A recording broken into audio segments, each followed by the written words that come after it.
Assalamualaikum warahmatullahi wabarakatuh. Bismillahirrahmanirrahim. Rabbi shrah li sadri wa yassir li amri wahlul 'uqdatam min lisani. Allahumma shalli wa sallim wa barik ala habibika Mustafa Muhammadin wa ala alihi wa sahbihi asma'in, nama ba'du. Yang kita hormati bersama Ketua Umum Pengurus Pusat Notaris Muslim Indonesia Bapak Heri Sosiawan SHMH, Bapak Sekretaris Umum Bapak Ahmad Bangsali SHMKN, ya, Bapak Dewan Penasihat Notaris yang saya hormati, Bapak Zainal Arifin yang saya hormati, PLT Bupati Rembang saya hormati, semua yang hadir yang saya hormati. Kita akan ngaji fikih tentang notaris. Tadi yang diceritakan Pak Arifin itu sisi baiknya, tapi tadi saya bisik-bisik sama Pak Imam itu bisa nggak dipakai bodoni, ya bisa kan. Ya memang lembaga apa saja itu bisa dipakai nipu, ya. Agama ya bisa dijual, kekerasan yang bisa dijual, kelemah lembutan yang bisa dijual. Jadi ibu-ibu ini yang cantik-cantik itu kalau ketemu orang tuh malah kesunatan tuh judes. Jadi dalam fikih itu kalau orang cantik itu haram lemah lembut, harus apa? Judes. Judes. Jadi dalam sebuah ayat diterangkan, ya nisa an-nabi lastunna ka ahadim minan nisa ini taqaitunna fala takhdu'na bil qaul. Jadi di antara aturan perempuan itu kalau dia cantik, kalau ketemu lelaki itu tidak boleh bersikap lemah lembut. Karena kalau lemah lembut, pikiran lelaki yang nakal itu dianggap mau. Jadi makanya punya istri judek itu berkah. Karena agak diganggu tetangga. Yang repot tuh judes sama suami, ramah sama yang lain, itu masalah itu. Nah begini ya tentang notaris atau tentang penulisannya. Di antara yang diyakini para ulama, awwalu ma khalaqallah, pertama yang diciptakan Allah itu al-qalam. Qalam itu pena. Karena semua fakta sejarah itu butuh pencatatan. Dan kalam ini yang mencatat semua peristiwa yang mulai alam ini diciptakan sampai hari kiamat. Semuanya sudah dicatat oleh Allah Subhanahu wa taala. Lalu pencatatan ini untuk apa? Kalau para malaikat ini nanti supaya kita tahu bahwa apa yang terjadi di dunia atau di sistem hukum modern sebetulnya lebih dulu di sistem Lauh Mahfuz. Malaikat itu yang nanti di langit itu hanya merujuk catatan, jadi tidak ketemu kita. Makanya nanti ukurannya itu catatan amal itu dikasihkan. Kalau kebetulan itu baik, delalah itu corong Jawa delalah, kita nerimanya pakai tangan kanan. Kalau buruk catatan itu kita nerima dengan tangan kiri, masih lumayan, ini buruk yang medium. Kalau buruk banget sudah nerimanya tangan kiri, kita menerimanya dengan memunggungi yang ngasih. Jadi sudah bisimali masih waro apa? Itu kan pelecehan. Sudah nerima pakai tangan kiri, cara nerimanya dengan memunggungi.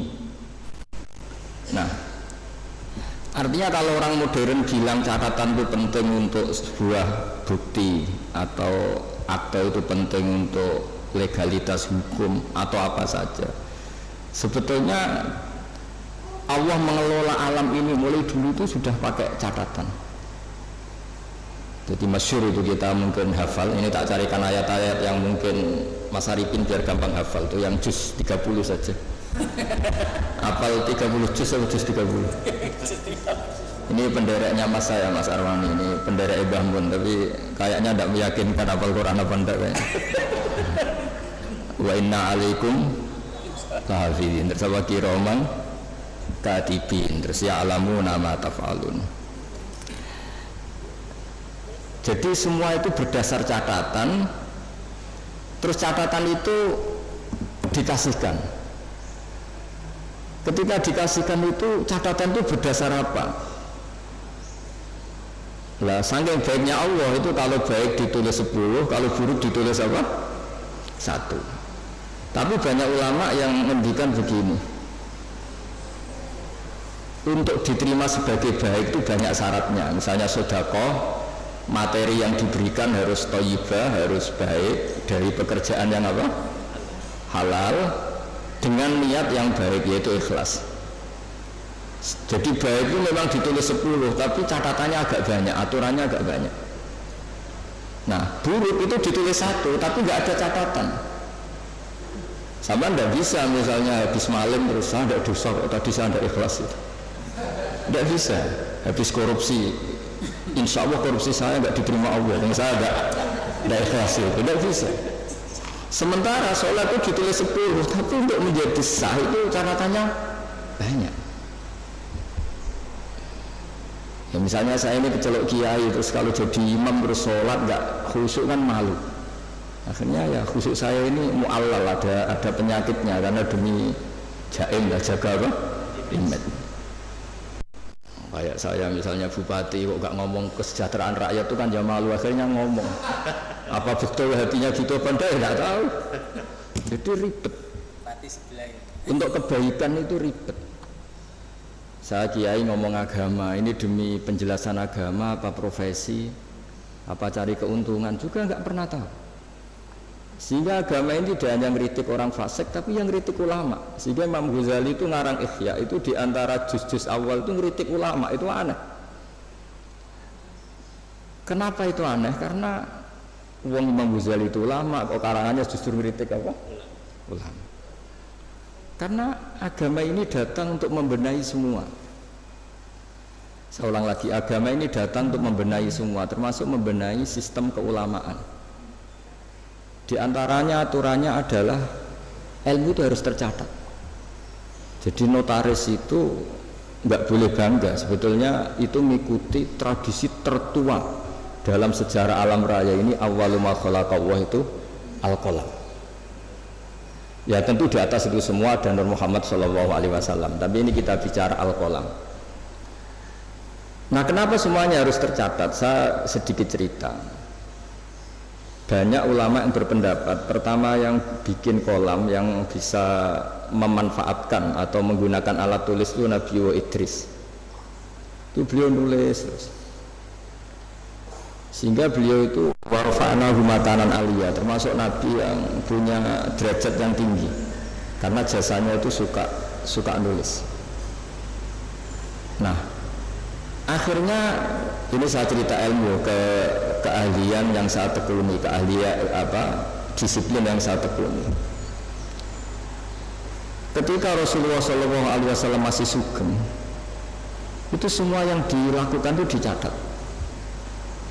Andai kan nggak dicatat, maka kita tidak tahu mana yang dulu, mana yang belakang, dan nanti punya efek hukum yang dulu bisa dinasah, dibatalkan oleh catatan yang lebih baru. Seperti undang-undang juga gitu, ada revisi semuanya, ada amandemen semuanya ada itu. Itu semuanya dicatat. Tapi jangan katakan catatan itu mengikat, ya tidak juga. Karena yang bohong juga banyak, sehingga dalam ilmu hadis ada hadis maudhu, dipalsukan. Jadi kalau notaris kok ceritanya baik semua kayak Pak Arifin, ya tidak mungkin hadis saja bisa dipalsu, apalagi notaris aktor. Itu di Jakarta saya sering ketemu orang-orang kaya kalau cerita. Satu tanah sertifikatnya bisa 3, asli semua. Ya kan ribet. Nah, kalau di dunia perdukunan itu semuanya bilang punya Nogososro, asli semua. Sing ahli Istanbul ya semuanya punya Istanbul, semuanya ngeklaim asli semua. Jadi catatan itu penting. Tapi kemudian validasi tadi menurut agama itu siapa? Era dulu yang dipercaya itu orang adil. Orang adil itu orang yang nggak pernah dosa besar atau tidak sering melakukan dosa kecil. Lalu dunia ini bergeser lebih mendengar ke saksi ahli. Ini yang mulai agak ruwet menurut agama, tapi nggak ruwet menurut ilmu modern. Yaitu saksi itu harus orang yang ahli, yang membidangi itu. Padahal ahli itu biasanya ya ahli dalam bidangnya, juga ahli ngakali. Makanya dulu guyonannya Gus Dur itu terkenal itu. Ada ustadz itu agak salah gitu. Ya memang salah gitu. Ada wartawan dia nggak ngerti ustadz, singkat cerita Gus, ustadz itu orang suci, kenapa maksiat? Jawabannya Gus Dur lucu. Yang boleh maksiat itu ustadz, kamu tidak boleh. Kenapa Gus? Karena dia tahu caranya tobat, kamu tidak tahu. Jadi sebelum maksiat sudah tahu, kalau melihat perempuan lain tobatnya wudhu kan gitu. Kalau ngerasani Pak Imam nanti tobatnya minta maaf kan, sebelum dosa sudah tahu caranya tobat. Nah, orang-orang ahli hukum, ahli pidana itu tahu cara ngakali pidana. Jadi, nah ini PR bagi kita semua. Lalu Allah itu tahu semua apa yang akan dilakukan hambanya, termasuk akal-akalan itu. Baik akal-akalan merekayasa kebenaran maupun akal-akalan dalam apa saja. Di sini akhirnya Quran itu ya bicara wa makaru wa makarallah wa huwa khairul makirin. Karena manusia itu mulai dulu cerdas. Ketika orang Yahudi dilarang berburu hari Sabtu dan hari Sabtu itu ikan banyak, mereka tidak berburu hari Sabtu, bikin jebakan, ya. Jadi bikin jebakan pak tapi nggak diambil. Setelah ikan itu tertahan, diambilnya hari Minggu, ya. Jadi ya jebak, ya, jadi orang Sabtu ini tapi Minggu. Jadi Nabi Idris itu cerita yang terkenal, yang pertama manfaatkan alat tulis itu. Sampai anda usah tanya ini riwayat ini hoax apa enggak, hadisnya maudhu apa enggak. Nanti setelah alim saja ditanya itu. Sebelum alim jangan tanya dulu. Baca kitab tidak bisa konyol al hadis maudhu enggak, ini ribet orang-orang. Nanti setelah alim bisa baca kitab baru debat saya supaya nanti kalau masih debat tak tanya sudah alim kok belajar apa sendiri. Nabi Idris itu ingin masuk surga. Singkat cerita dia itu berdoa, ya Allah, di antara anak ini cerita ini jarang saya ceritakan. Pertama ini saya cerita di semua ngaji baru ini saya cerita. Ini agak spesial notaris ini karena Nabi Idris ini nabi pertama yang apa? Memanfaatkan tadi alat tulis. Itu nabi itu ya aneh cara berpikir. Nabi itu memang ya agak aneh cara berpikir. Nah, tapi anehnya orang baik. Saya itu kok kasihan sama malaikat yang ngatur matahari. Kan kalau menurut keyakinan agama semua sistem alam raya ini dipasrahkan malaikat. Lahu muakibat, pokoknya semua yang mengatur alam raya ini sama Allah dipasrahkan sama malaikat. Lalu orang modern entah bilang itu satu sistem atau satu apa terserah lah. Tapi kalau istilah agama itu malaikat. Makanya diantara jawabannya Pak Quraisy Shihab ketika ditanya kalau makanan ada malaikatnya, hewan ada malaikatnya, padahal menurut ilmu modern itu tidak ada. Terus kata Pak Quraisy, jika gizi kamu katakan gizi, lalu vitamin kamu katakan vitamin, tidak ada yang larang, kenapa agama pas bilang itu ada malaikat kamu ribet gitu. Jadi sebetulnya manusia itu ya lucu. Ketika sama tak kasih tahu, pisang itu ada vitamin apa? Kamu kan jawab vitamin A. Andai kan dulu penemunya bilang vitamin Z gitu kan, kamu tetap bilang Z. Iya kan? Kenapa ketika kita bikin istilah malaikat ribet? Jadi sebetulnya manusia itu ya aneh. Ya dulu orang ya nggak ada namanya bupati, adipati. Sekarang jadi bupati. Mungkin pencipta bahasa adipati memang kepiye ganti jadi bupati itu adipati. Ya itu kan masalah nama saja, masalah apa? Singkat cerita Nabi Idris itu ya Allah, tolong beri keringanan malaikat yang bagian ngatur matahari. Nah, sebagian ngatur orang cantik kan ringan, bagian ngatur pohon-pohon yang indah itu ringan. Bagaimana malaikat yang ngatur apa? Matahari, panasnya kayak gitu terus kata Allah, doa kamu saya kabulkan. Hari setelah doa itu malaikat yang bagian ngatur matahari itu merasa rileks, nggak seberat kayak biasanya. Akhirnya tanya, ya Allah, kenapa saya sekarang jadi ringan tugas saya? Ya berkat doa ini Nabi Idris. Singkat cerita terus, tolong beri hak dia terbang ke langit karena sudah mensyafaati saya. Terbang dia ke langit. Ketemu malaikat. Jadi orang baik itu ya kadang ngakali, ketemu malaikat Israel, tolong saya kasih tahu rasanya mati, tapi ya kasih mati dia. Akhirnya di surga. Setelah di surga itu cerita kiai kuno itu, setelah kamu belum saatnya masuk surga, pulang lagi. Terus kata kiai kuno itu, sandalnya ditinggal satu. Terus kata Nabi Idris, saya belum bisa keluar Gusti sebelum sandal itu ketemu. Lah surga itu luas, dicari sampai sekarang nggak ketemu. Makanya warfa'nahu makanan aliyah itu ada ulama mengatakan di antara nabi yang nggak meninggal selain Nabi Isa itu Nabi Idris, karena beliau sekarang itu masih tertahan di surga nyari sandal. Nah, itu ya gara-gara ngakalin malaikat Israel akhirnya mangkel. Ini kan orang belum mati, tadi kan mintanya mati itu uji coba, kenapa mati betulan terus gak mau kembali. Ini cerita. Jadi Allah itu saking baiknya, kadang-kadang kesaksian orang yang agak-agak nipu itu ya diterima.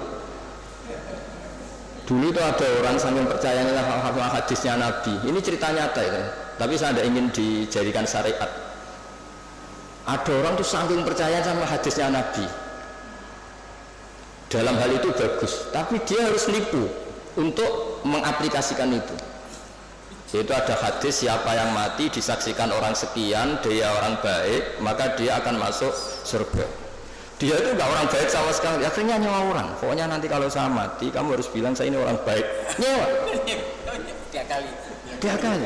Bayar saya. Iya, supaya punya akte bayar. Tapi tidak tahu kalau contohnya itu tidak tahu. Semoga itu tidak terjadi. Atau kalau terjadi ya semoga tobat. Akhirnya itu bayar betul. Dari rumah sampai kuburan ya orang-orang ini iya lah gitu. Ini orang baik, ini orang baik. Ya khair tersebut. Itu diampuni sama Allah. Allah bukan nilai bayar nyuapnya, tapi nilai wong itu cek percaya nih beda-beda di Nabi. Salah hadisnya. Jadi orang itu mempunyai sisi aneh. Jadi sudah tahu kalau yang legal formal notaris, ya sudah berusaha dapat notaris. Di satu sisi mengaku ini legal formalnya hukum harus punya akte ya. Supaya jadi dari segi ngaku itu legal formal yang diakui negara bagus, tapi dari segi cara mendapatkannya ini yang masalah kan. Jadi ya saya enak ya enggak, ini cerita aja. Saya ini tidak termasuk dia yang bisa disuaparnya, kalau mau ngomong ya ngomong aja. Terus diundang notaris, terus muji-muji terus ya enggak, itu mari tidak adil gitu ya biasa. Jadi sama Allah dimaafkan. Bukan nilai apa tadi? Uangnya, tapi nilai dia percaya. Sama bahwa yang disaksikan orang sekian tuh masuk surga. Jadi kita tidak pernah tahu cara pandang Allah. Dan ini harapan ya bagi kita semua yang sering salah, mungkin tidak sekedar pernah salah, saya ini sudah jujur sering salah, sehingga di teks hadis mangkulu bani Adam khotoun wa khairul khotoin at-tawwabun. Setiap dari bani Adam itu sering salah. Khoto itu bukan khotik, kalau bahasa Arab itu ghafir itu mengampuni, kalau ghafar sering ngampuni, wahib itu pemberi, kalau wahab sering memberi. Kayak kalau bahasa Arab itu kalau diikutkan wazan fa'al itu mubalaghah. Masih ingat ya? Masih maju ini masih. Ya, masih maju dia. Jadi itu kadang-kadang hubungan manusia dengan Allah itu kita tidak pernah tahu. Dan Allah itu unik. Kadang itu kalau dicatut itu kadang ya suka, kadang ya tidak suka. Kita tidak pernah tahu karena Allah itu yaf'alu ma yasha. Pernah ada seorang yang nakal lah, preman lah, nginjek orang yang sedang sujud. Kita kan sepakat yang nginjek itu salah. Kita pasti sepakat yang nginjek itu salah. Kemudian yang sujud ini entah saking nyuwun sewu budunya karena dia ada orang alim, atau saking emosinya bilang gini, wallahi la yaghfiru wallahu lak. Demi Allah, Allah tidak akan ngampuni kamu. Ini pelajaran bagi kita semua. Terus Allah mewahyukan, ini ada di Sahih Muslim, Allah mewahyukan sama Nabi di era itu, kulli fulan, katakan pada fulan itu yang sujud, yang soleh ini, man dzalladzi yata'alla alayya alla aghfira li fulan. Beritahu orang yang sujud ini, yang soleh ini, kenapa dia mencatut nama saya hanya satu, sepihak. Saya ini Tuhan loh, bisa aghfir, bisa u'adzib, saya ini bisa memaafkan, bisa menyiksa. Kenapa sifat saya yang diceritakan hanya saya pasti menyiksa? Ini tidak fair kata Allah. Kan ini hanya diceritakan demi Allah, Allah tidak akan memaafkan kamu. Loh, saya ini Tuhan, bisa saja memaafkan, saya ini punya sifat ghafur, kenapa yang diceritakan pasti tidak fair, tidak memaafkan? Jadi kita tidak, padahal kita secara fikih suka memihak yang sujud kan tentu. Itu ibarat satu keluarga nakal, terus kakaknya bilang, nak sepeda motor buat dulu mesti bapak mesti ngamuk. Jebule bapak era ngamuk. Lah do sepeda sapa narawai bapak malah kayak tonggo ribet kan. Kita tidak pernah tahu tingkat pemaafnya orang tua. Nah, kita hubungan dengan Tuhan kalau kita soleh seringnya gitu. Dengan kita Allah memaafkan, dengan orang lain tidak. Tidak bisa seperti itu. Allah tetap punya sifat dua, diulang-ulang tuh. Yaghfiru liman yasha wa yu'adzibu. Tapi inginnya kita sama orang lain, apalagi itu musuh kita, Allah yu'adzibu ma yasha. Tapi dengan kita yaghfir. Jadi Allah itu kita atur kan. Itu tidak boleh. Allah tetap yaf'alu ma yasha. Jadi bisa saja saya nanti masuknya surga itu dulu Pak Imam saja, meskipun hanya PLT Bupati, bisa saja. Karena Allah yaf'alu ma yasha, boleh saja. Tapi boleh juga kalau dia dahulu saya diusir lagi ya boleh saja kan. Tapi yang jelas itu Allah nggak suka dicatut sepihak, itu nggak suka. Nah, sehingga maksud saya ngaji di sini, ketika kita sudah punya legal formal akte misalnya, jangan lalu melupakan bisa saja fakta sebenarnya tidak seperti itu. Karena tidak gampang, legal formal mewakili fakta itu tidak gampang. Saya cerita sedikit ini sekaligus peringatan bagi semua yang nangani hukum lah atau legal formal. Saya juga pernah didolani Dirjen Kemenhum. Saya sering cerita dulu ada orang bercekcok di depan Nabi, 2 orang. Itu Nabi cara ngendikan tuh hati-hati sekali. Fala alla ba'dukum alhana min ba'din. Mungkin di antara kamu ada yang lebih fasih berargumentasi. Fa'ad dia, kemudian saya putuskan sesuai argumentasi yang saya dengar karena lebih meyakinkan. Akhirnya saya menangkan.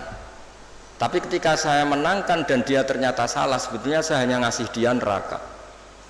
Maka bertobatlah orang yang berpinter argumentasi. Jadi kan data itu ya bisa dipalsukan, argumentasi bisa dikondisikan, apa saja bisa.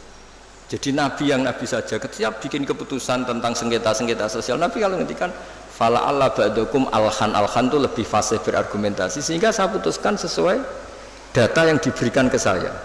Tapi ketika data itu palsu atau enggak benar, sebetulnya saya hanya ngasih dia neraka. Dan data ini banyak ribet. Ini saya cerita sesuai bidang saya. Nanti yang di notaris atau di kehakiman atau apa saja bisa mengkiaskan, atau orang tua atau apa. Data itu membingungkan. Makanya dulu di antara cerita yang disebut Quran antara Nabi Dawud sama Nabi Sulaiman. Nabi Dawud itu orang soleh. Mulai dhisik nek wong soleh kon mikir teman-teman iku ora pati iso. Perkarane iku wis pikirane donya wis pilih buan ngono. Dadi wong soleh nek dadi pemimpin rada ribet. Nanti kira-kira bupati mbek kula ya saleh kula, nak mimpin itu ribet. Wong saleh iku mergo cara wong saleh iku donya iku sepele, buan pepean barang napa? Donya wae. Tapi nak wong rapati saleh kan iman. Jadi penting ra saleh itu kadang ya penting. Singkat cerita itu ana isu ya. Ana isu itu wong ayu tapi stres. Diperkosa wong papat. Walhasil akhirnya hamil dilaporkan ke Nabi Dawud. Nabi Dawud bareng dilapuri sing 4 ini termasuk tokoh. Rasa diterusno tokoh agama nanti keliru, nanti geger. Wae tokoh lah. Ya aja muni tokoh birokrasi kok banyak tersinggung. Wae tokoh. malak itu orang terpandang. Singkat cerita Nabi Dawud dilapuri, paling dihamili anjing. Yang 4 orang itu bilang gitu. Nabi Dawud namanya orang soleh, daripada mengkasuskan orang yang enggak kasus, diam aja. Setelah keputusan itu kelar, Nabi Sulaiman masih umur 13 tahun di situ. Kalau saya hakimnya, maka akan saya putuskan tidak seperti yang diputuskan bapak saya. Padahal Sulaiman itu bin Dawud.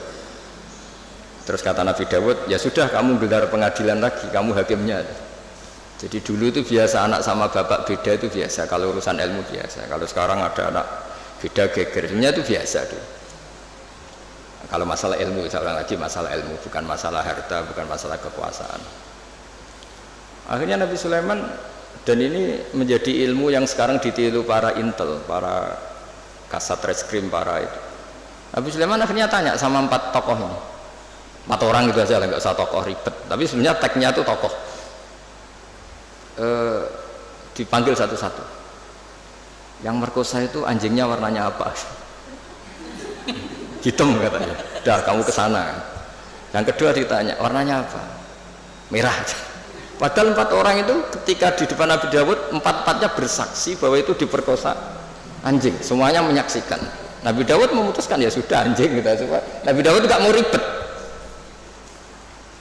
Berarti sudah merah, hitam, putih. Nggak tahu yang keempat jawab apa nggak ada anjing. Pokoknya 4 ini warnanya beda-beda. Setelah satu-satu terus dikonfrontasi bareng. Kamu tadi bilang apa? Hitam. Kamu tadi bilang apa? Merah. Kamu tadi bilang apa? Putih. Katanya menyaksikan bareng. Kenapa anjingnya jadi beda-beda? Berarti kamu bersekongkol bohong ya? Wah, akhirnya ngaku kalau keempat ini yang tadi yang merkosa. Jadi apa ya? Menghakimi itu tidak gampang. Sehingga di Quran itu kalau Allah muji Nabi Dawud itu hanya dipuji kebaikannya, diantaranya inna sakharna ma'hul jibala yusabbihna seterusnya. Tapi ketika masalah hukum kata Allah fafahamnaha Sulaiman wa kullan atayna hukmau wa ilma. Jadi kalau masalah kecerdasan memberi hukum itu kata Allah fafahamnaha Sulaiman, cerdas anaknya. Begitu juga ketika ada mbak sama adik punya anak, sama-sama punya anak. Anak itu kalau kecil kan wajahnya mirip-mirip. Apalagi saudara ya, anaknya mbak sama adik. Singkat cerita di tengah hutan itu dimakan oleh serigala. Ya kalau sama-sama cantik anaknya kan mirip-mirip karena bersaudara. Nah sing sitok Afrika, sitok Indonesia kan raine sekarang video. Ini kan sama-sama satu klan yang sama, satu marga. Setelah dilaporkan Nabi Dawud, beliau memutuskan sesuai yang meyakinkan argumentasinya. Diputuskan, ya sudah yang hidup ini milik kamu. Misalnya menang adiknya.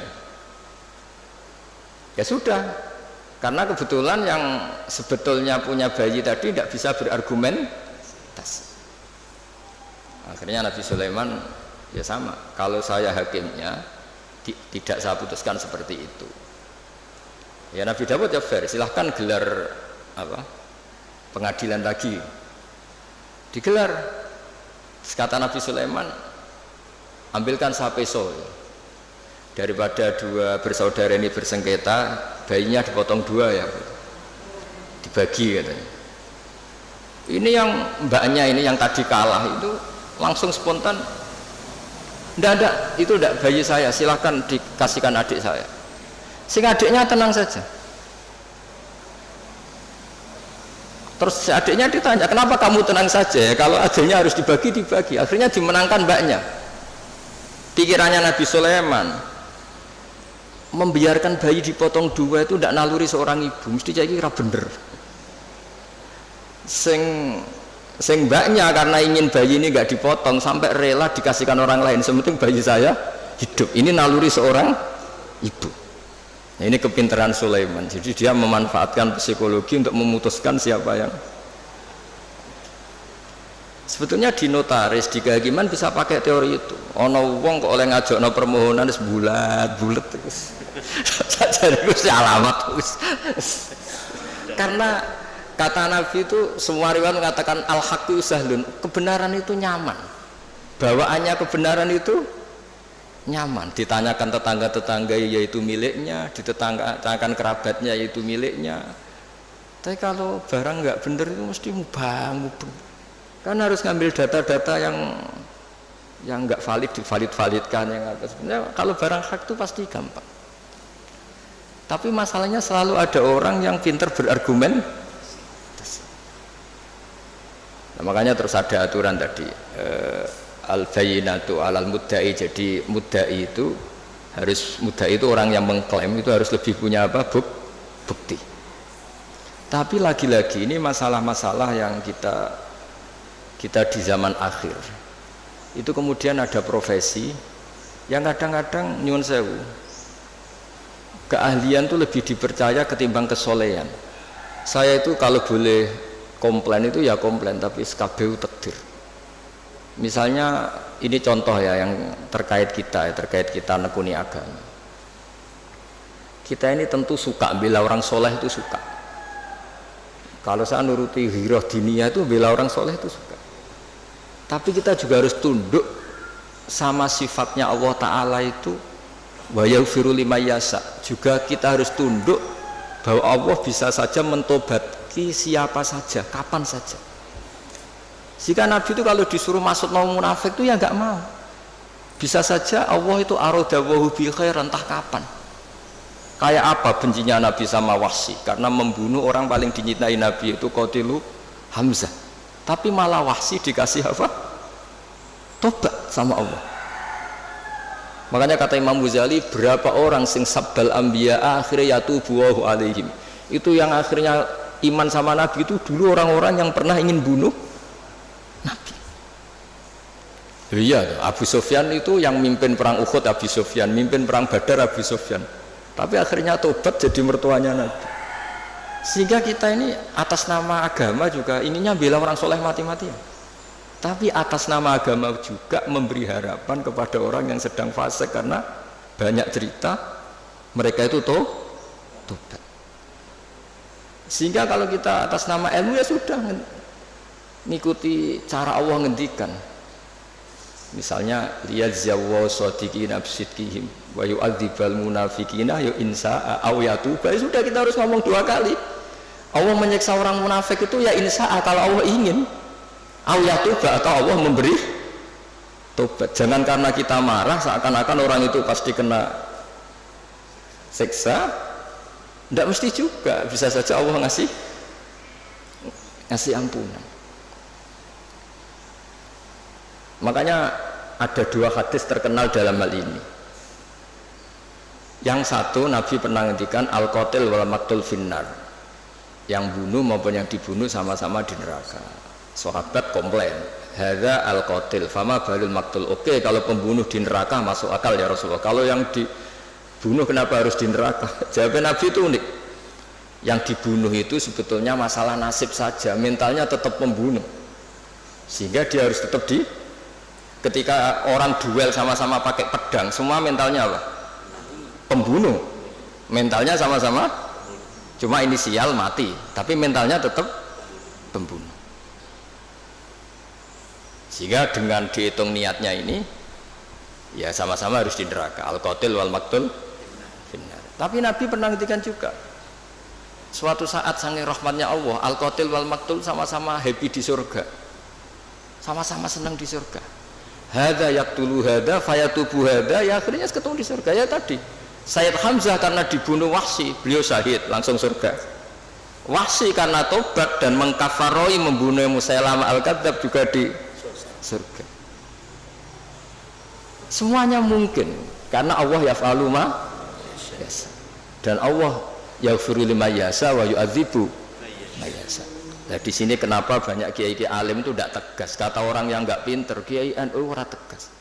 Sakjane kok perkara tegas ora tegas. Yo pancen ngaji, ya, untuk ngaji wis ngene iki. Ini bukan urusan tegas tidak tegas, pancen untuk ngaji kabeh ora mesti. Sehingga sing soleh pun berdoa mati-matian supaya husnul khotimah. Kita mungkin saudaranya itu 5. Ternyata mungkin di antara mereka ada yang cara mendapatkannya itu coro Jawa menang-menangan. Ya kan kita tidak pernah tahu.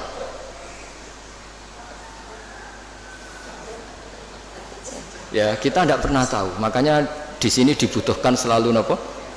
Istighfar. Ya saya ulang lagi ya. Jadi kita ini tidak pernah tahu. Jangan-jangan yang kita miliki itu ada kecampuran-kecampuran hak orang lain. Karena kita tidak pernah tahu. Meskipun sekarang legal formalnya kita punya sertifikat, punya seperti ini contoh. Mungkin ini banyak yang tersinggung, tapi ini hukum tetap saya beritahu. Dulu Nabi itu melarang kalau orang terpelajar bertransaksi sama orang lugu.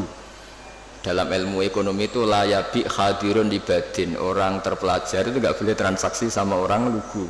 Karena bawaannya itu mesti ngakali. Bawaannya itu mesti ngakali.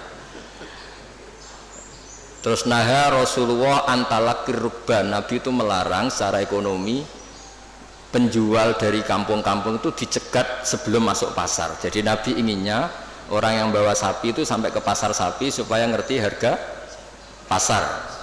Tapi kadang-kadang tengkulak itu suka dicegat di perjalanan, apalagi dulu belum ada internet, belum ada HP. Terus orang dicegat ngertinya yaitu sudah harga terbaik, padahal itu harga paling murah. Itu sehingga naha Rasulullah antalakir rukban. Terus di kitab Fathul Mu'in, ini dengerin semua maklar-maklar ini supaya tobat. Di Fathul Mu'in itu walayasihu bi'ul fuduli, jual belinya maklar itu enggak sah di kitab Mu'in. Tapi Indonesia kan nggak anut mu'in, anut untung rugi kadang-kadang itu. Jadi misalnya gini Pak Arifin ya, saya ini orang desa bawa sapi ya, kalau sudah mbah-mbah tua itu, sudah mbah-mbah tua bawa sapi. Biasanya bawaannya maklar itu, mbah, ini jenengan sapi ini kepengen pajeng pinten, ya 10 juta. Oh mbah 10 juta. Biasanya mbah tua itu dilungguh noneng warung, kon ngopi, dibiayai paling 5.000 kan kopi. 5.000. Terus si Pak Arifin tadi jual sapi itu di pasar. Kalau laku 11 juta ya dijual, baik mau dikasih 10 juta. Tapi kalau lakunya hanya 9, gak ngangkat bah dibalik nomennya. Mau rugi 5.000. Nah pertanyaannya gini, ketika nyata-nyata laku 11 juta, uang 11 juta itu imbalannya sapi apa imbalan omongannya Pak Arifin? Harga sapi apa harga apa? Enggak, sapi itu masih milik siapa coba? Mbah itu. Berarti uang 11 juta itu milik siapa? Mbah itu. Tapi kamu ikhlas enggak nyetorkan 11 juta? Mana cari ini. 1 juta berarti ini. Mesti Mbah mau kan sampean kepengen 10 juta, itu 10 juta. Pertanyaannya tetap saja secara fikih 11 juta itu semuanya milik Mbah tadi. Karena yang kamu jual masih. Nah, sebetulnya ada cara supaya halal. Mbah sapi tak utang.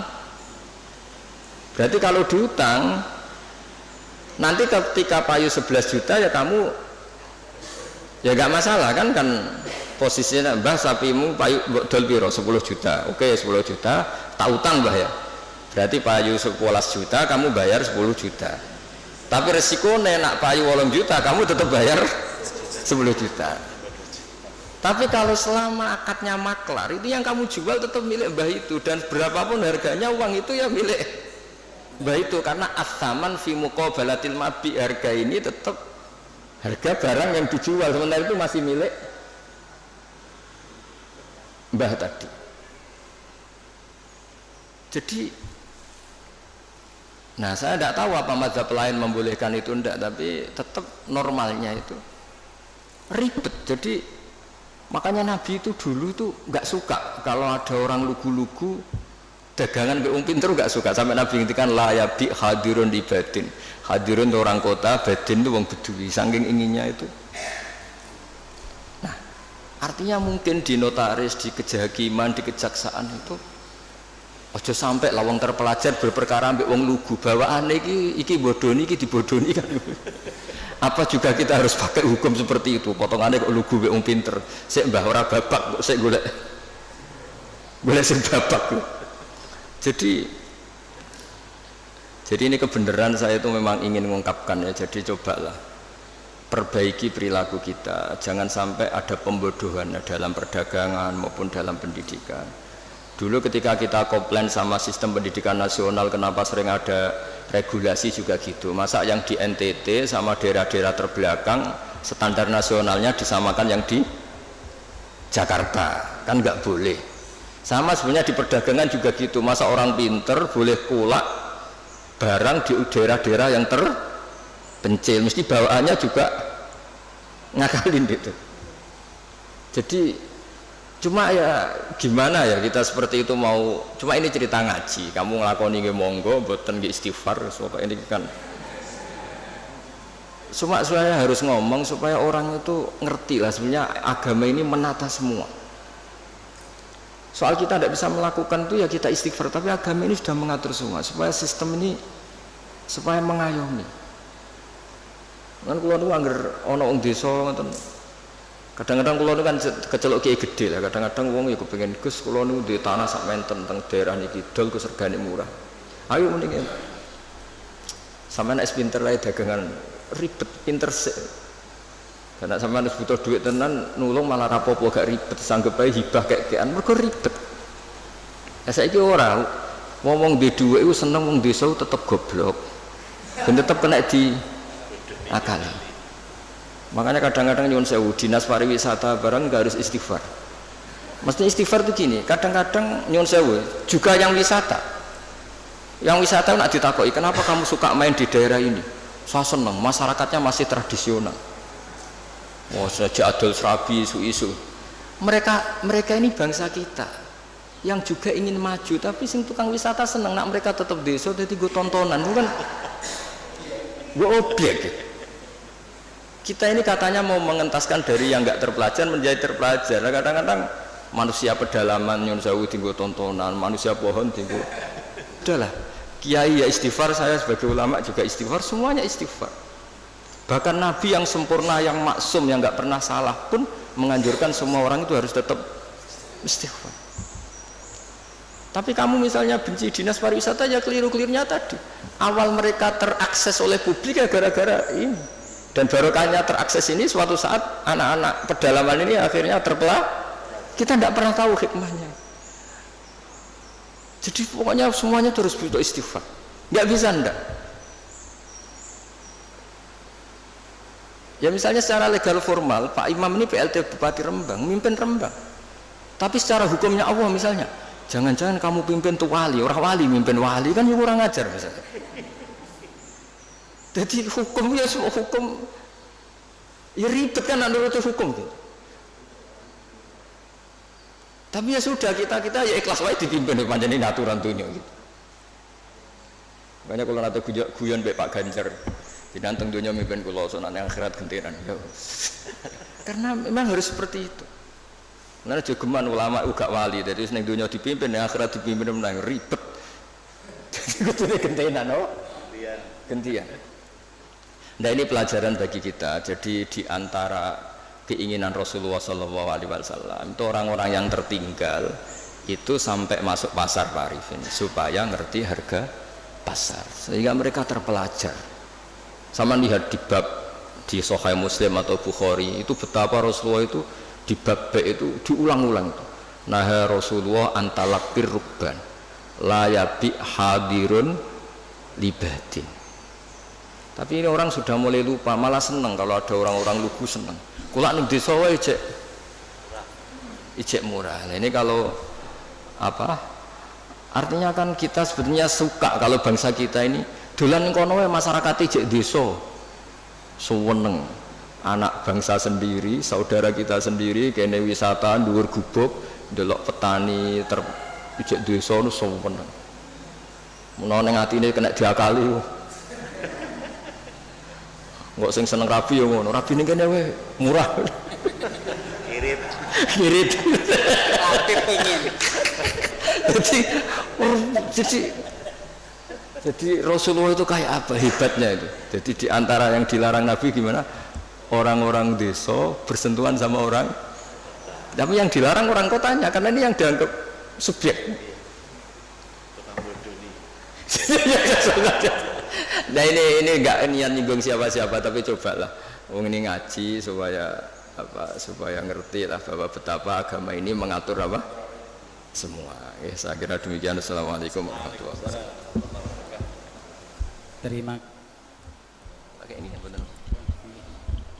Terima kasih atas ilmunya Gus Baha, guru kita. Ya tadi sedikit kias-kias kita bisa mengambilkan manfaat lah ya kan. Kita sebagai pencatat beberapa transaksi. Nah tadi Gus Baha bukan menyindir tapi mengkias-kiaskan supaya kita amanah ketika membuat suatu produk legal formal tadi seperti akta, hati-hati jangan dicontohkan seperti tadi sebagai maklar lah, sebagai apa. Nah itu maksud Gus Baha bukan menyindir tapi kita supaya hati-hati. Untuk selanjutnya pertanyaan dari rekan-rekan, mungkin dari sini satu, nanti dari online saya baca satu. Silahkan.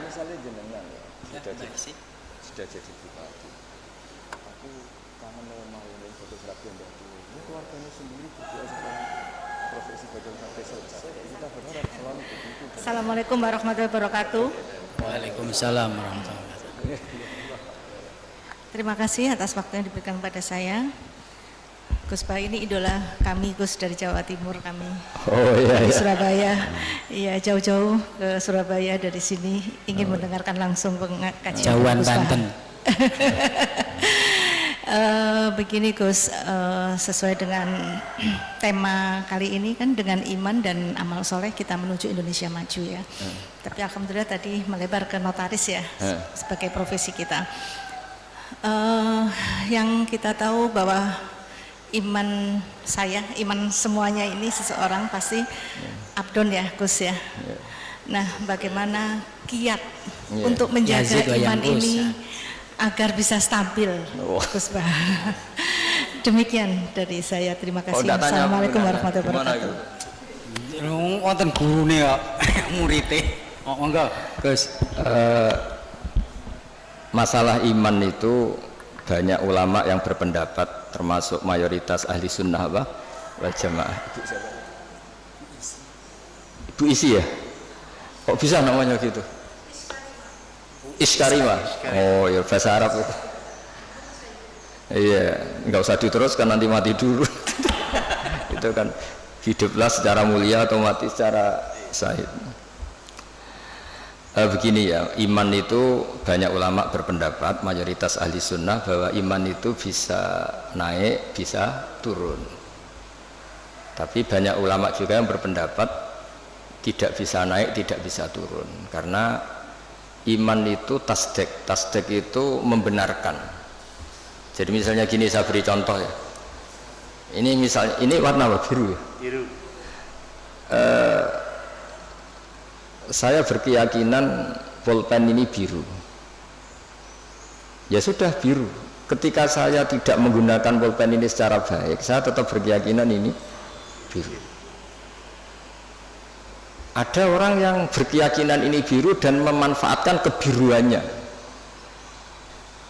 Ada orang yang berkeyakinan air itu menyegarkan, dan kemudian dia pas dahaga tidak minum. Keyakinannya benar, tapi dia bodoh karena sudah ngerti solusinya minum kok tidak mau. Tapi imannya masih benar. Kalau nah di sini banyak ahli sunnah wal jamaah. Orang percaya kalau Allah itu Tuhan, Muhammad adalah Rasulullah wa Habibullah, tapi dia nyuwun sewu tidak sholat. Menurut pendapat ahli sunnah wal jamaah, dia tetap entah kapan tetap masuk surga karena dia tetap iman. Orang yang mengatakan air itu menyegarkan itu masih waras, meskipun dia tidak memanfaatkan air itu. Orang yang mengatakan Allah itu Tuhan dan Muhammad kekasihnya masih waras meskipun tidak sholat. Nah di sini makanya pendapat ahli sunnah itu gimana? Orang yang meyakini Allah itu Tuhan, Rasulullah kekasihnya dan Rasulnya tetap mukmin, tidak menjadi kafir. Meskipun harus disiksa neraka lama sekali karena tidak sholat, tidak zakat. Nah ini penting saya utarakan, di antara pembeda ahli sunnah dan tidak adalah ahli sunnah tidak pernah mengkafirkan orang yang maksiat, tapi tetap dosa. Nah sekarang begini contoh paling gampang, koruptor itu setelah korupsi masih warga Indonesia apa enggak? Masih kan? Penjahat juga warga Indonesia enggak? Jadi orang tidak tercerabut dari warga Indonesia hanya karena korupsi. Nah jika iman dengan makna tasdik, maka iman itu seperti tadi. Tapi iman itu masalahnya adalah diantaranya itu kalau sudah percaya itu yang ngambil konsekuensinya. Nah di sini mengalami yazidu wayangkus. Misalnya cara wong Jawa, nek wis keceluk bapak ya tanggung jawab, nek wis keceluk suami ya nafakoi. Tapi pertanyaannya, suami yang sempurna gimana? Yang nafakoi, yang mencintai. Tapi jangan dibalik, kalau gak nafkah terus gak suami, sama radio suami mesti nganggur ya akeh. Jadi ini kan masalah-masalah yang menjadi perdebatan ulama. Nah kalau sama tanya gimana cara menambah imannya tadi dengan amal soleh, dengan. Tapi saran saya di atas amal soleh itu ada yang namanya akidah, cara berpikir. Misalnya begini, saya ini sebagai kiai itu ya kadang-kadang takut mati. Tapi kecil sekali saya takut mati, karena setelah saya berpikir, dulu saya itu nggak ada, saya ini kelahiran tahun 70, sebelum tahun 70 itu saya tidak ada, tahu-tahu ada. Dan ketika ada saya tidak tahu cara ngatur jantung saya, paru-paru saya, sistem oksigen yang saya butuhkan. Artinya ketika kita hidup pun itu sebenarnya kita tidak pernah ngatur kehidupan kita. Kenapa kita takut mati? Takut, wah aku nak mati itu sewa poni kuburan, wis ditimbun, diapa, terus bisa apa? Sebetulnya zaman kita hidup pun kita bisa apa coba? Apa terus mentang-mentang bupati dia ngatur jantungnya sendiri kan ya enggak? Apa mentang-mentang presiden terus bisa ngatur oksigennya kan enggak? Sebenarnya zaman kita hidup itu ya enggak bisa ngatur diri kita. Makanya inna sholati wa nusuki wa mahyaya wa mamati lillahi rabbil alamin. Jadi ulama itu melatih itu. Makanya manusia itu pernah jadi janin, ini untuk pelajaran. Kata orang-orang tasawuf, janin itu ya pernah protes sama Allah. Ya Allah, kenapa saya punya kaki? Memangnya untuk apa? Karena dia di kandungan ibu, masih di rahim. Untuk apa punya kaki? Saya tidak perlu jalan-jalan. Untuk apa punya tangan? Tapi setelah lahir baru tahu gunanya kaki sama tangan. Nanti mati juga gitu. Artinya zaman kita hidup sendiri itu tidak bisa ngelola kehidupan kita sendiri. Kita tidak bisa ngatur jantung kita, paru-paru kita, tidak bisa. Tapi gara-gara keangkuhan kita, seakan-akan ketika kita hidup itu bisa menentukan semuanya, padahal tidak sama saja. Nah dengan begini terus kita iman tuh gampang. Ya sudahlah, paling mati seperti itulah. Saya zaman hidup ya tidak ngerti cara ngatur hidup. Toh nyatanya hidup paling pas mati juga Allah cara ngelola kehidupan kita setelah mati. Ya sudah. Saya tuh bayangkan gini Pak Arifin, saya pernah ada sekumpulan dosen ngaji saya di Jogja. Tak jawab itu sampai banyak yang nangis. Saya bilang gini, andai kan Anda jadi Tuhan, susah mana mengembalikan orang seluruh dunia hidup lagi sama bikin Nabi Adam. Karena ini banyak yang ilmuwan biologi, susah bikin Nabi Adam. Karena ketika Allah bikin Nabi Adam itu kan bikin master. Di Nabi Adam itu tersimpan miliaran atau ratusan miliar orang yang akan hidup ila yaumil. Allah harus bikin satu sistem gen yang berpopulasi, yang melahirkan populasi utuh lagi. Itu kayak apa desainnya susahnya? Di Nabi Adam itu awal mula coba harus bikin sperma yang nanti itu jadi indukan semua sperma seluruh dunia. Jadi cara ilmuwan nak wis ana dibalekno gampang, sono datane. Ana adene cara notaris. Artinya apa? Sebetulnya alam seluruh manusia ini pernah ada di satu fisik orang, yaitu Nabi Adam. Lho cara sampean dadi ilmuwan, susah gak gawe Nabi Adam. Bikin manusia master yang nanti melahirkan miliaran orang dan semuanya mandiri. Setiap kelahiran itu kan punya jantung sendiri, punya paru-paru sendiri, punya. Terus masternya itu bikinnya gimana soalnya? Dan setiap jantung tuh punya sistem sendiri, punya urat sendiri. Dan itu dulu dipadatkan di siapa? Nabi Adam. Makanya Allah tuh sering cerita, kalau kamu tidak percaya kenapa saya bisa mengembalikan kamu selamati, coba kamu berpikir kama ba'da'ana awwala khalqin itu dari tanah dan kemudian jadi manusia. Ya sama lah, setelah itu nanti jadi tanah tak jadikan manusia lagi, masalahnya apa? Kan nggak pernah ada masalah kata Allah. Nah itu juga cara-cara menambah apa? Keimanan, maksud saya seperti itu. Ya saya kira demikian. Kemudian ini saya satu dari online ya kan, yang lagi ngetren katanya nih Gus. Jadi sekarang ada katanya hayya ala jihad. Oh provokator. Nah ini pertanyaannya dari Mas Faris Sidoarjo, bagaimana kriteria batasan sehingga dikatakan pemberontak pada pemerintah yang sah atau buhot? Dan kemudian bagaimana menyikapi kejadian yang lagi ngetren viral tentang adzan ajakan jihad, apakah itu ada tuntutan dari Nabi atau tidak, atau termasuk bid'ah? Nah berat. Enggak, biasa aja kan. Enggak, ini kalau notaris bakas ini aneh. Pertanyaan umum ini. Enggak, sebetulnya semua orang tahu kok apa adzan itu ya dengan kalimah-kalimah yang sudah seperti itu riwayatnya dari Rasulullah Shallallahu Alaihi Wasallam. Dan kita masalah jihad juga ngerti lah. Dulu bangsa kita ini dijajah Belanda ya mereka otomatis jihad. Dulu Mbah Hasyim ya bikin resolusi jihad. Semua itu kan muqtadul hal sesuai konteks. Nah, kalau dalam keadaan damai juga orang nggak suka jihad ya, karena ya saya pernah baca di beberapa kitab kewajiban jihad itu penting. Andai kan dulu tidak diwajibkan jihad ketika kita dijajah Belanda sama Jepang, itu juga bingung. Andai kan Islam tidak punya ajaran apa? Jihad itu. Tapi ketika hukum itu berdasar muqtadul hal, maka hukum itu menjadi gugur ketika muqtadul hal itu tidak ada. Jadi tanggapi saja secara ilmiah. Jadi kita juga kebingungan loh, andai kan dulu nggak ada bab jihad di fikih itu ketika kita dijajah apa? Belanda. Coba ketika kita dijajah Belanda, dijajah Jepang, terus ajarannya mau kasih sayang tok. Monggo. Pek, monggo pendet mawon. Andai kan dulu nggak ada ajaran jihad kan ketika Belanda jajah di Tegal di mana? Nggih monggo pendet mawon. Kan ajarannya wong tua dhisik kan ngalah. Ikhlas. Tapi barokahnya ada apa? Ajaran apa? Jihad. Kita bisa melawan Belanda dan merasa jihad fisabilillah. Tapi di mana-mana jihad itu ya ada konteksnya.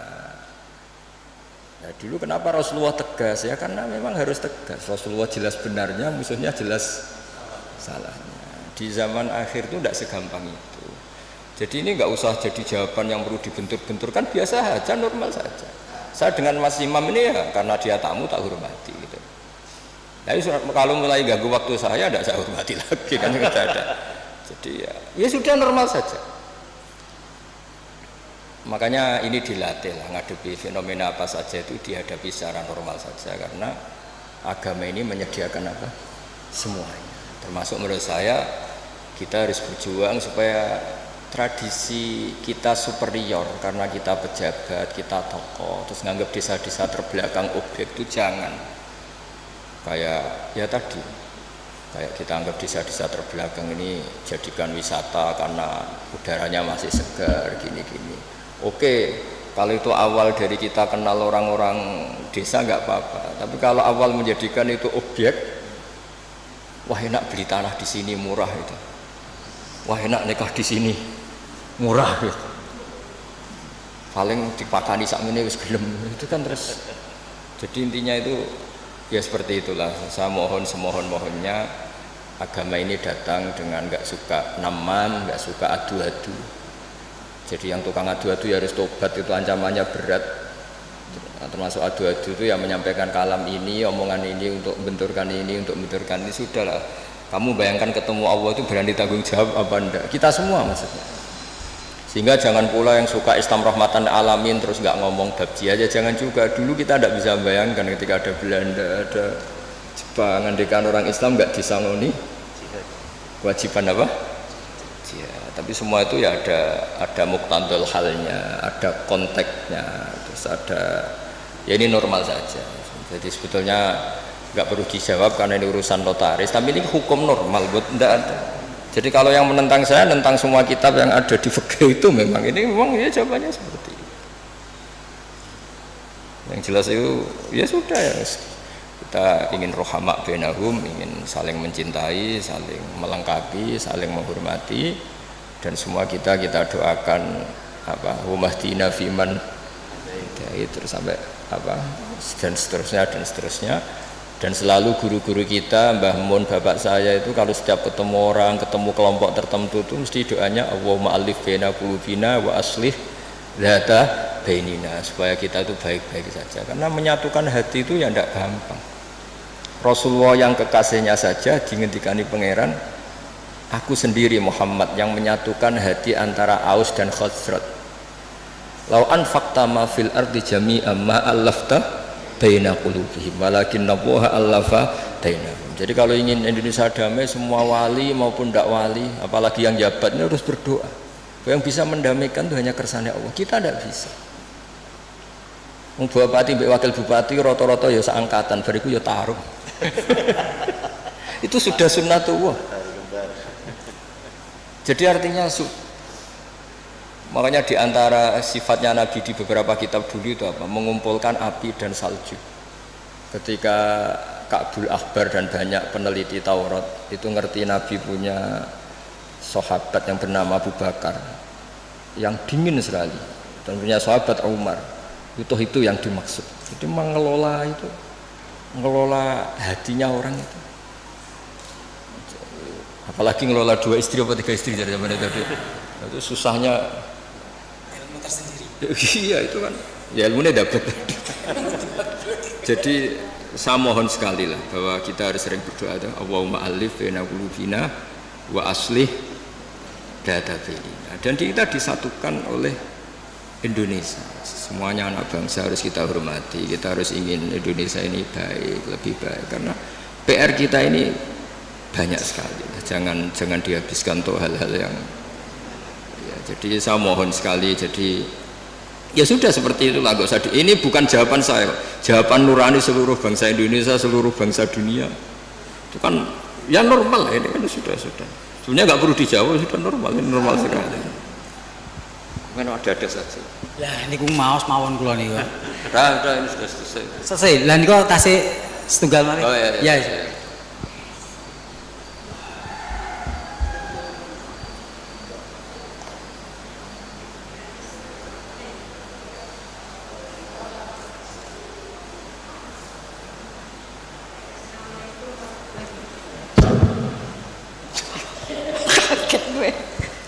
Baik, terima kasih. Assalamualaikum warahmatullahi wabarakatuh.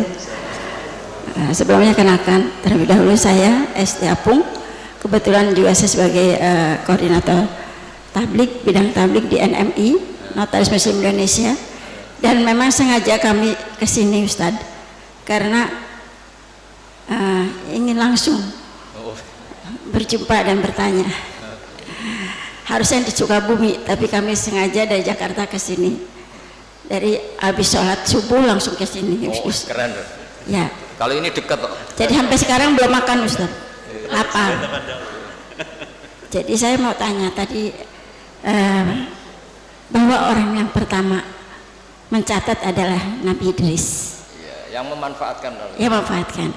Kemudian juga pada saat tadi Gus bilang zaman Nabi pun setiap perkataan Nabi, setiap apapun dicatat. Mungkin ada sekretarisnya Ustaz ya.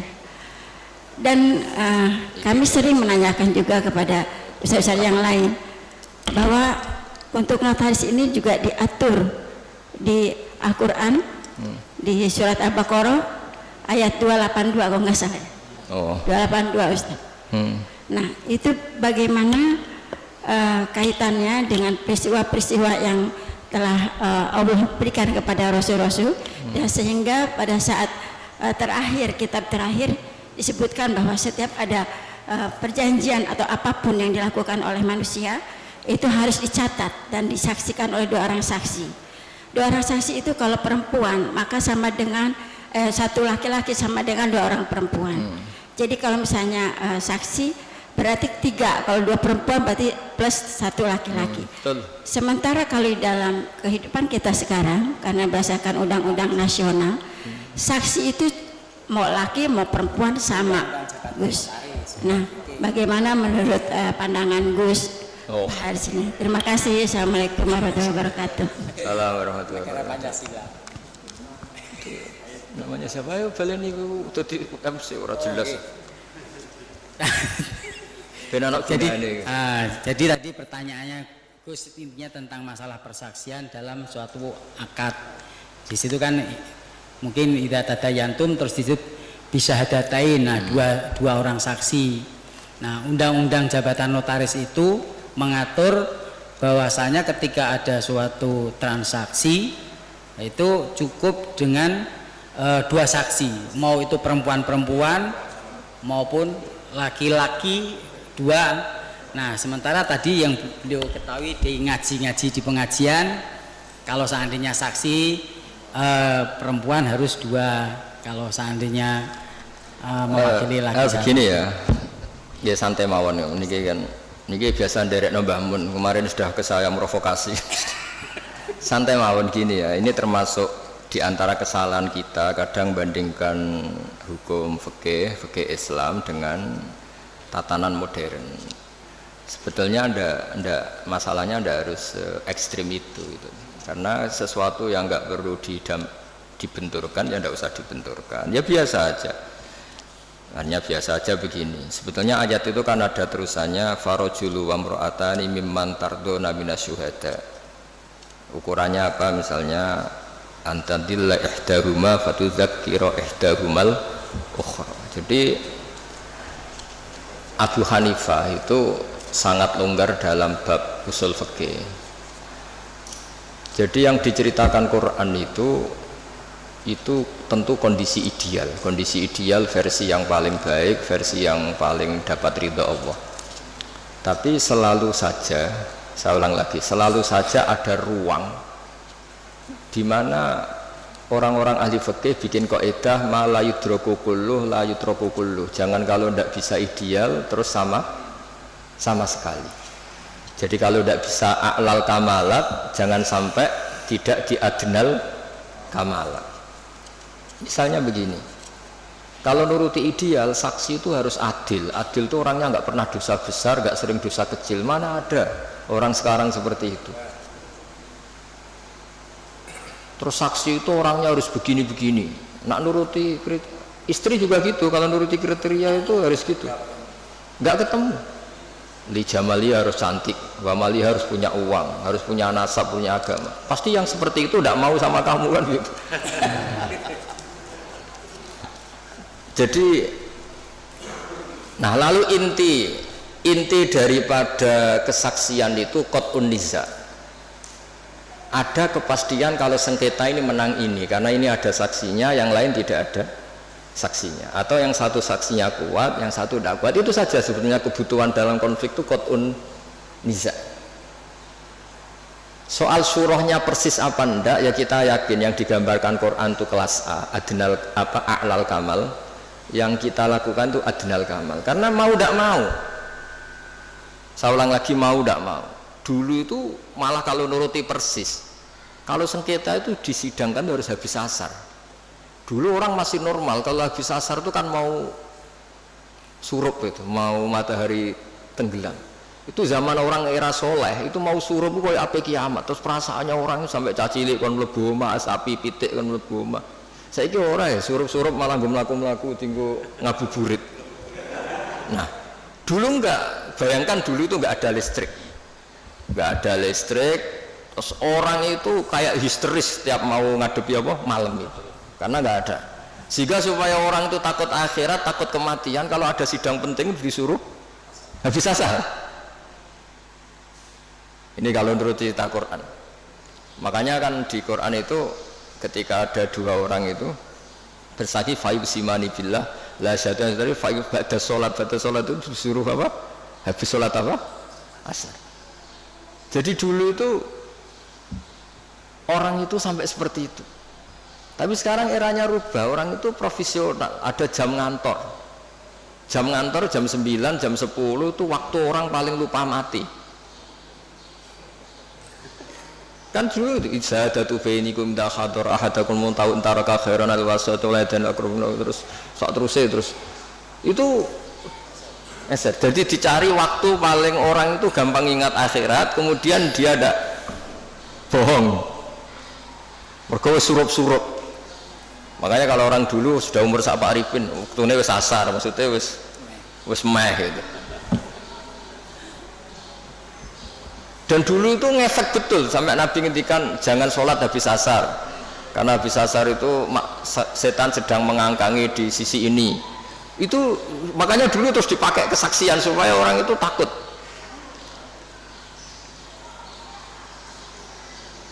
Nah, makanya saya cerita nggak perlu benturkan hukum fikih Islam dengan hukum negara, tapi kita juga jangan mengatakan terus sudah saatnya meninggalkan fikih Islam malah keliru lagi. Kita katakan tadi al-maisur la yasqutu bil ma'sur, yang bisa dilakukan ya dilakukan, yaitu tadi inti daripada kesaksian itu kan ada qat'un niza tadi.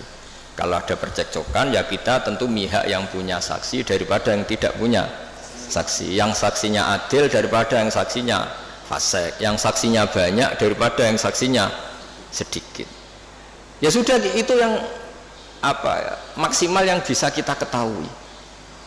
Bisa saja indallah sebetulnya salah, kebetulan ini saksinya adil, ternyata adil pesanan, sudah didesain sedemikian, diset sedemikian rupa, dikondisikan terus.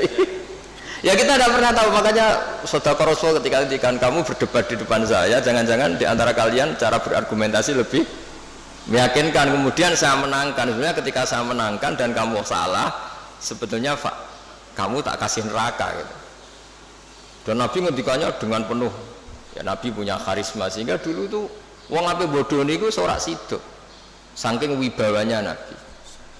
Nah, sekarang nyari kodi yang wibawa kayak Nabi kan tidak mungkin. Malah kodine wedi pesakitane mergo orderan misalnya, kan ribet. Tapi jangan pula katakan gak usah ada kodi ada adil, malah gak karu-karuan dunia ini. Ya tadi kaidahnya Mbah Mun, semua ulama itu ma la yudraku kulluh la yudraku kulluh. Saya sering disewani santri atau masyarakat, Gus kula badhe pegatan, bojoku ucur wewet judes ngene-ngene. Terus ketika tak bedheki gini rata-rata sudah pegatan. Enak endi keceluk di bojo ambek keceluk duduk. Isen ndi kira-kira? Isen duduk wis kita wong lanang ngrati bojo iki ribet. Yo wis ora usah pegat.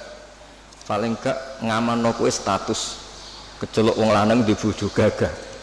Senajan anak ning omah diamuki ya ora usah mulai pada kono turu mulai. Jadi tadi apa malah yudroku kulluh la yudroku kulluh.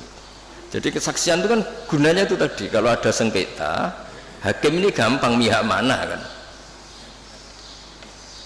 Ya sudah, kalau notaris itu nganggep perempuan ini cukup dalam kesaksian, ya sudah itu katakan hukum notaris. Tapi apa itu menghilangkan hukum Islam apa? Nggak usah gitu, itu nanti memicu. Senengannya kok memicu. Ya kira-kira gitu ya. Masih ada waktu, Gus? Satu lagi. Aja cerita. Ya cerita enggak. Ya enggak apa-apa ya diterus. Oh itu masih ada itu. Silakan. Karena yang hadir itu spesial ya, jauh-jauh. Oh iya.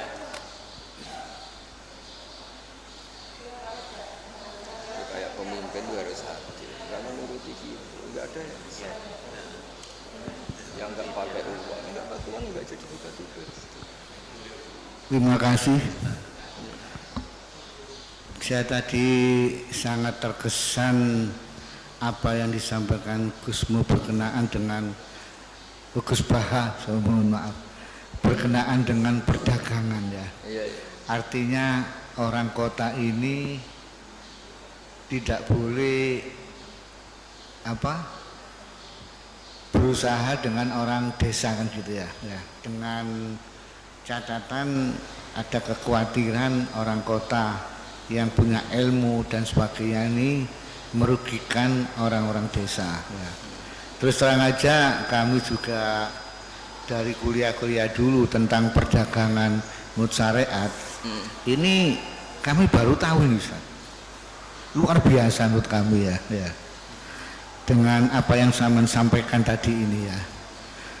Dan fenomena di masyarakat ini real memang ya. Kita tidak bisa menutup mata ya, bahwasanya perdagangan orang desa dengan orang kota ya, ini akan ada yang dirugikan, yaitu orang-orang desa, kecuali orang kota tadi ini betul-betul memegang syariat ya.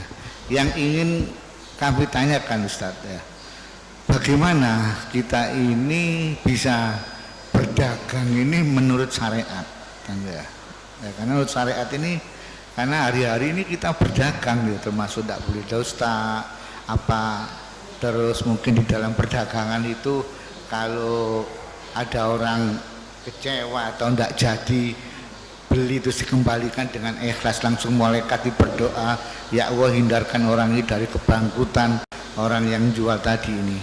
Sehingga kami mohon petunjuk bagaimana kiat-kiat kita seorang muslim ini bisa aman di dalam syariat untuk melakukan perdagangan. Matur nuwun Ustaz. Pakai itu aja Kak. Asmane siapa? Asmane Mas Abdur Razak. Gini Mas Abdur Razak ya, Bapak Abdur Razak. Jadi seperti yang saya ceritakan tadi, sebenarnya Nabi itu kan sangat mencintai semuanya, dan agama ini ad-dinu an-nasihah. Awal orang desa ngerti kota ya barokahnya orang-orang kota itu. Tapi ya diharapkan oleh Nabi perjumpaannya itu bukan perjumpaan kepengen ngakali, tapi memang ingin menambah atau transfer ilmu lah gitu. Kalau niatnya gitu bagus, karena ad-dinu an-nasihah, agama ini nasihah, maksudnya nasihat itu berkomitmen baik kepada orang desa atau pada orang apa lain. Coba sekarang kok udah timpang gimana ya? Di kampung itu ada hukum sosial yang bagus, misalnya buruh itu ya buruh, mengumpulkan uang dari kota maupun dari buruh ke orang lain supaya kuat beli tanah tetangganya yang harganya paling 20 juta 15 juta dan menangkan kasta hidupnya. Tahu-tahu orang-orang kota mentang-mentang punya uang 1 miliar 2 miliar, tanah di kampung itu sudah diborong, padahal miliknya orang Gunung Kidul, diborong orang, enggak diapa-apain. Nah ini buruh-buruh kampung situ yang ingin beli hanya corong Jawa nempel, hanya ngambil kaplingan saja tidak mampu, karena setelah dimiliki orang kota enggak akan terjual lagi selain harganya apa? Mahal. Jadi itu dulu kalau zaman Sayyidina Umar ada orang beli tanah luas kok enggak digunakan, itu disita oleh negara, harus dipaksa digunakan atau dipinjamkan atau apalah, yang penting tetap apa? Manfaat. Jadi kalau sampean tanya gimana supaya perdagangan itu jalan, ya tadi yang terpelajar ini kalau ngajak wong desa ya niati ya tadi ya transfer ilmu, transfer peradaban, bukan malah ngakali tadi. Sampean cari di hadis Sahih Muslim itu ada itu bab itu jelas ada nah Rasulullah antalak birruban. Ada teks bagian bentuknya ngendikan la yabi hadirun libadin. La yabi, jangan sampai orang yang terpelajar ini transaksi sama orang apa bedui.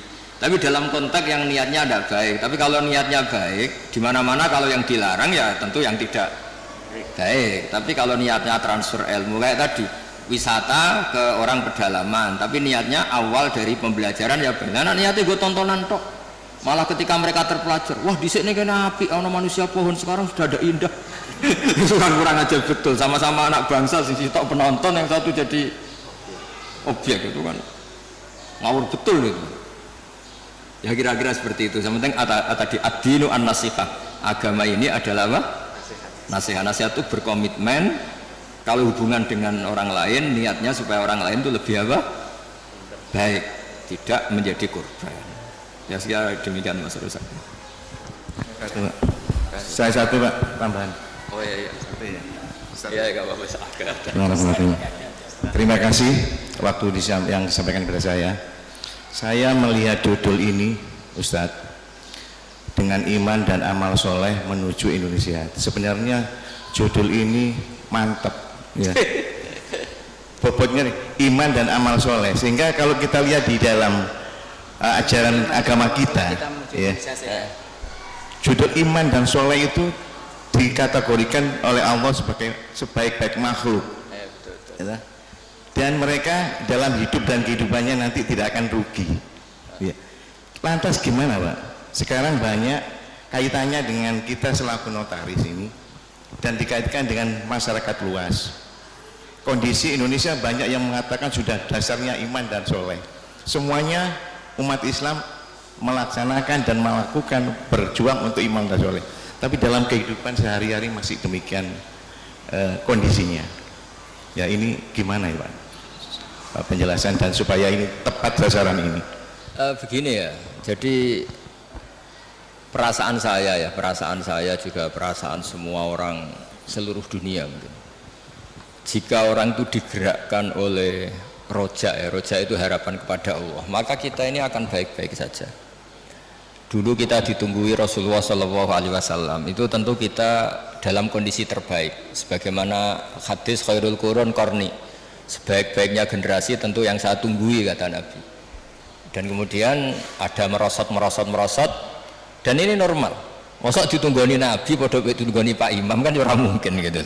Masa ditunggoni Wali Songo padha karo tunggoni Pak Arifin kan ora mungkin. Makanya andekan ini merosot ya saya seneng saja. Masa ditunggoni Nabi mbek ora padha wae kan enggak.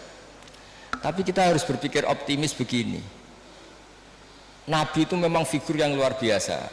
Kadang-kadang ngendikan ma min yaumin illa ba'dahu syarrun minhu. Tidak ada hari kecuali trennya lebih buruk.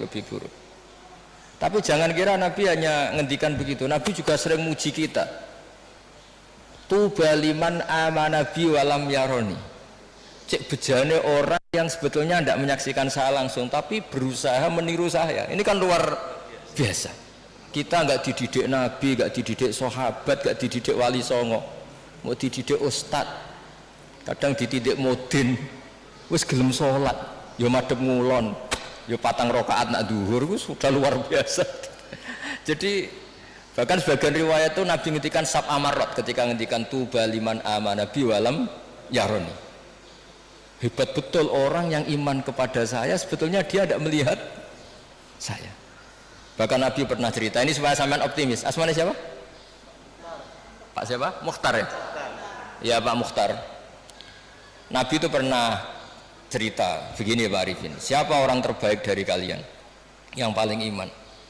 Terus kata sahabat, ya kita. Cara Jawa gini, bangkune kowe ora apik, wong roh aku tak didik aku. Ya roh ajarlah kamu baik, tak didik saya langsung.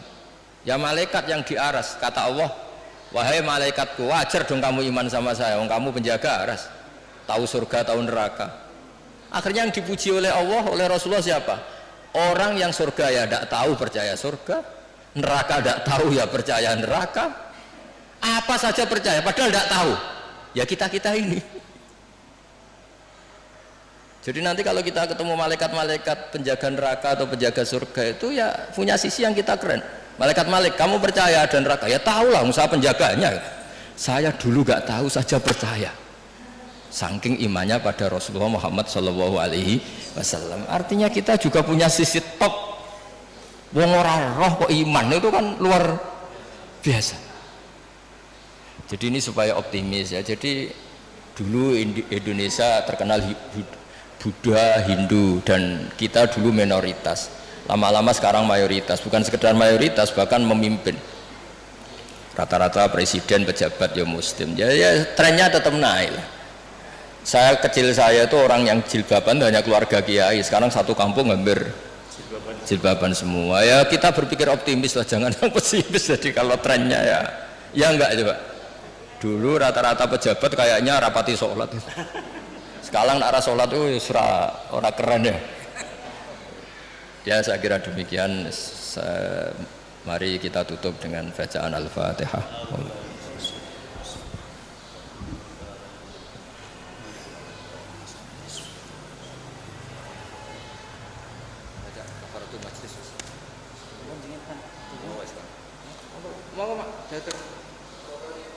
Oh ya.